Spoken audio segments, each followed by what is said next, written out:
It was one of those Atlanta afternoons where the heat stuck to your skin like a second shirt, the kind that made the asphalt shimmer and the air taste of exhaust and honeysuckle. The downtown streets buzzed with life, horns blaring, sneakers slapping pavement, voices rising over the hum of a city that never quite slowed down. Marcus Tate stood at the Warner Peachtree in Auburn, a styrofoam cup of iced coffee sweating in his hand, watching the world rush by. He was 41, broad-shouldered, with a face carved by years of hard-earned smiles and harder-earned scars. His hair was cropped close, flecked with gray, and his eyes, deep brown, steady, held a quiet that could see through noise. He wore a faded Braves cap, a gray t-shirt, and jeans worn thin at the knees, the uniform of a man who had learned to blend in. Marcus was a mechanic by trade, though the shop he'd worked at for 15 years had shuttered 6 months back, leaving him to scrape by on odd jobs, fixing a neighbor's carburetor, tuning up a cousin's old Chevy. He'd been on his way to a gig that day, a quick oil change for a buddy's friend, when he heard it, a sound that cut through the city's roar like a knife, a child's cry. He turned, scanning the crowd. There by the edge of the sidewalk stood a boy, no more than 5 or 6, his face streaked with tears, his little chest heaving with sobs. He was small, wiry, with a mop of dark curls and skin a shade lighter than Marcus's own. His clothes were sharp, a blue polo, khaki shorts, tiny sneakers that looked brand new, but his eyes were wide with panic, darting around like a trapped bird. Marcus set his coffee on a ledge and stepped closer, his boots scuffing the pavement. "Hey, little man," he said, voice low, soft, the way he'd talk to a skittish engine. "You okay?" The boy looked up, tears spilling fresh, and shook his head. "I can't find my mommy," he choked out, his words tumbling over each other. "She was right here, and then she wasn't." Marcus crouched down, bringing himself to the boy's level, his knees creaking from years of bending over engines. "What's your name?" "Elijah," the boy sniffled, wiping his nose with the back of his hand. "All right, Elijah, I'm Marcus. We're gonna find her, you hear me? You ain't alone now."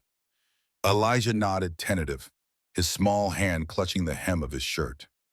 Marcus glanced around. People streamed by, heads down, earbuds in, oblivious to the lost child in their midst.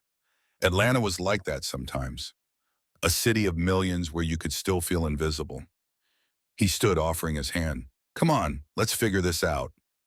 Elijah hesitated, then slipped his hand into Marcus's, his fingers tiny and warm against Marcus's calloused palm. It hit Marcus then, a pang, sharp and deep, a memory of his own son, Jamal, who'd be 10 now if the leukemia hadn't taken him 7 years back. He shook it off, focusing on Elijah's tear-streaked face. This wasn't about him. This was about getting the boy home. "Where'd you last see her?" Marcus asked, keeping his tone steady. Elijah pointed down Peachtree toward the tangle of shops and office towers. "We were getting ice cream. She said to wait, but I saw and I ran after it." Marcus nodded, piecing it together. A busy street, a distracted moment, a kid chasing a whim. It happened fast. "What'd she look like?" "She's tall," Elijah said, stretching his arm up. "And she's got curly hair like mine. And she was wearing a blue dress. Oh, and she's got a big bag. She always has a big bag." "All right," Marcus said. "Blue dress, curly hair, big bag. We got this." They started walking, hand in hand, weaving through the crowd. Marcus kept Elijah close, his eyes scanning every face, every flash of blue. The boy's grip tightened with every step, his breath still shaky but slowing as Marcus murmured reassurances. "We're gonna find her, little man. Just keep your eyes peeled." The city unfolded around them, the clatter of a street vendor hawking hot dogs, the thump of bass from a passing car, the sweet tang of a peach stand mixing with the sour bite of exhaust. Marcus felt the weight of it all, the noise, the heat, the boy's trust, and carried it like he'd carried so much else. They checked the ice cream shop first, a little place called Sweet Scoops with a line snaking out the door. Marcus lifted Elijah onto his shoulder so he could see over the crowd, the boy's sneakers dangling against his chest. "She there?" Marcus asked. Elijah shook his head, his curls brushing Marcus's cap. "No." They moved on, checking the sidewalk where Elijah had chased the dog, then doubling back toward the MARTA station, where streams of people poured in and out. Marcus asked a few passers-by, "You seen a woman in a blue dress, curly hair with a big bag?" But got shrugs, blank stares, a hurried, "Sorry, man." Elijah's lip trembled and Marcus squeezed his hand. "Don't you worry, we ain't stopping till we find her." The sun climbed higher, baking the streets, and Marcus's shirt clung to his back. He bought Elijah a bottle of water from a corner store, wiping the boy's face with a napkin he found in his pocket. "You're doing good, Elijah, real good. Tell me something about your mom, anything you remember." "She sings," Elijah said, his voice small but brighter. "When she makes breakfast, she sings, and she's always on her phone, talking loud."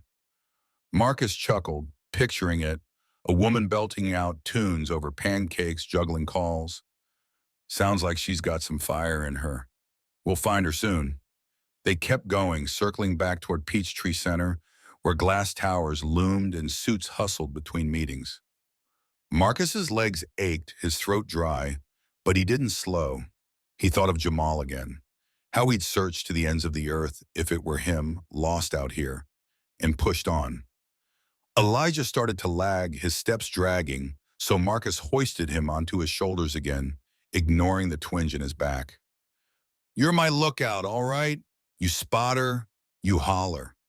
Elijah giggled, a tiny sound that cut through the heaviness, and Marcus felt it, a flicker of light in his chest, the first in a long while. They'd been at it for nearly 2 hours, the afternoon stretching thin, when Elijah stiffened, his hands gripping Marcus's cap. "There, that's her." Marcus followed his pointing finger to a woman across the street, pacing outside a sleek office building. She was tall, her blue dress hugging a frame that moved with purpose, her curly hair bouncing as she gestured wildly into a phone. A leather tote hung from her shoulder, stuffed to bursting. She looked frantic, her free hand pressed to her forehead, her voice carrying even over the traffic. "I don't care. Find him. Now." "That's her?" Marcus asked, already moving. "Yeah." Elijah squirmed, and Marcus set him down, keeping a firm grip on his hand as they crossed the street, dodging a taxi and a bike courier. The woman didn't see them at first, too caught up in her call, but Elijah broke free and ran, shouting, "Mommy!" She spun, the phone slipping from her hand to clatter on the pavement. "Elijah!" she cried, dropping to her knees as he barreled into her arms. She hugged him tight, tears streaking her to the base, her voice breaking as she murmured, "Oh, baby, where were you? I was so scared."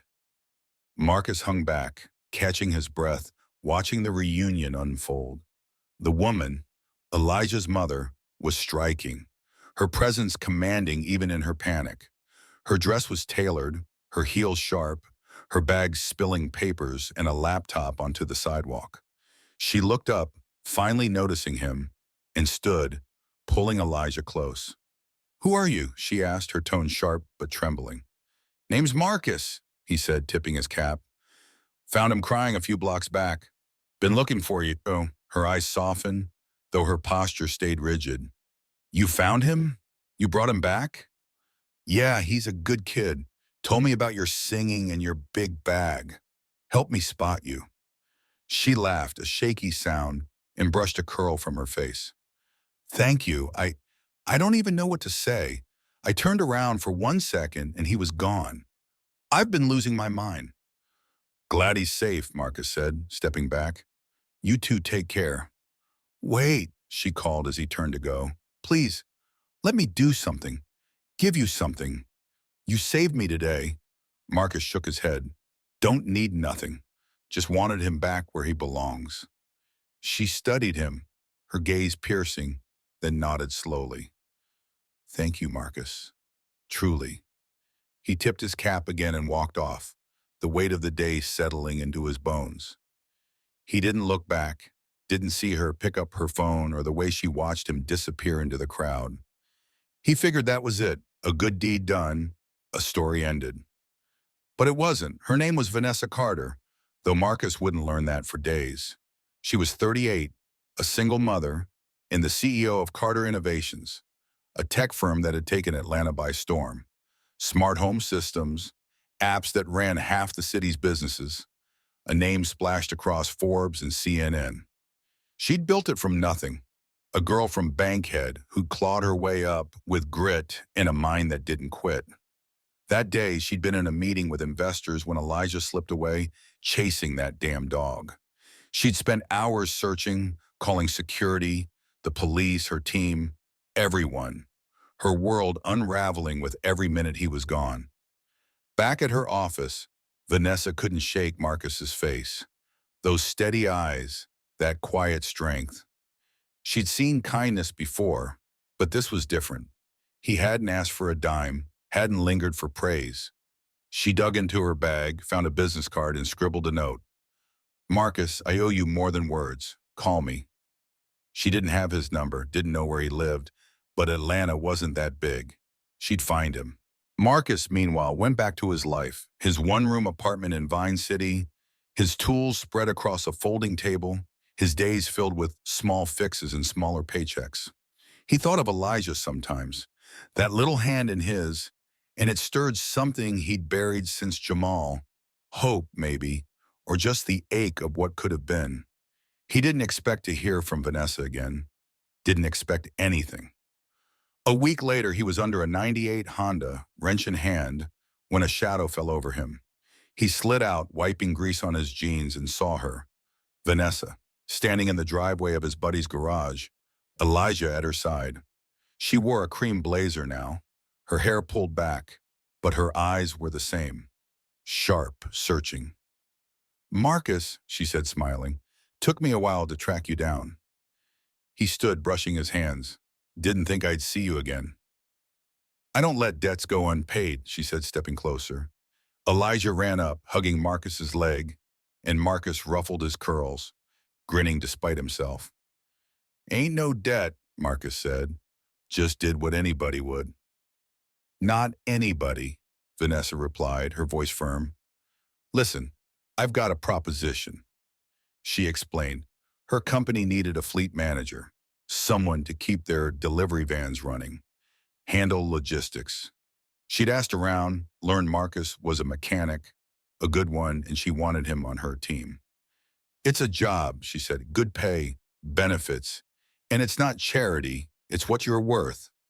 Marcus hesitated, pride warring with need. He'd been down too long, scraping by, and here was a lifeline. "Why me?" he asked. "Because you didn't walk away," she said simply, "and because Elijah hasn't stopped talking about you." Elijah beamed up at him, and Marcus felt that flicker again, light breaking through cracks. He nodded. "All right, I'll take it." Months passed and Marcus settled into the job, vans humming under his hands, a paycheck that paid the rent, a purpose he hadn't felt in years. He and Vanessa grew close, not romantic, but real. Coffee breaks where she'd vent about board meetings, him sharing stories of Jamal, both finding a quiet understanding. Elijah became a fixture, tagging along to the garage, calling him Mr. Marcus, with a grin that healed old wounds. One evening after a long day, Marcus stood outside the Carter Innovations building, watching the sun dip below the skyline.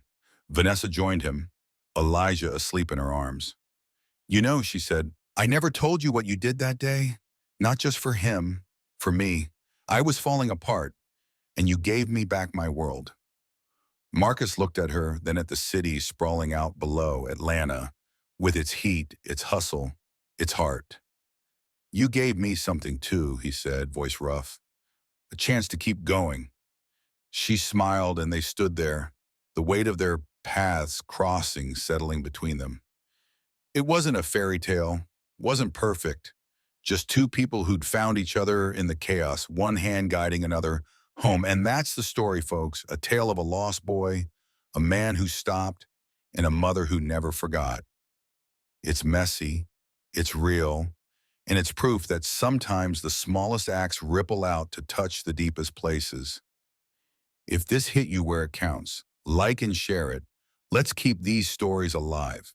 Check back for more because there's always another tale waiting.